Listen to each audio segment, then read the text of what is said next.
భూతములుగా ఆయనే ప్రకాశిస్తున్నాడు.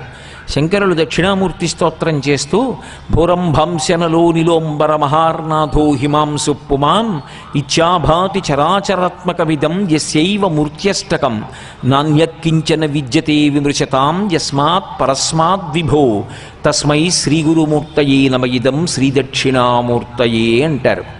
అష్టమూర్తి తత్వంగా ప్రకాశించేటటువంటి శంకరుడు కాంచీపురంలో పృథివీలింగంగా, జంబుకేశ్వరంలో జలలింగంగా, శ్రీకాళహస్తిలో వాయులింగంగా, అరుణాచలంలో అగ్నిలింగంగా, చిదంబరంలో ఆకాశలింగంగా, కోణార్కలో సూర్యలింగంగా, సీతాకుండంలో చంద్రలింగంగా, ఖాట్మండులో యజమానలింగంగా 8 మూర్తులుగా ఆయనే ప్రకాశిస్తున్నాడు. 8 మూర్తులుగా ఆయనే ప్రకాశించి అంతటా ఆయనే నిండి నిబిడీకృతమైనప్పటికీ కూడా అన్నం పెట్టే అధికారాన్ని మాత్రం ఆయన తన యందు ఉంచుకోలేదు.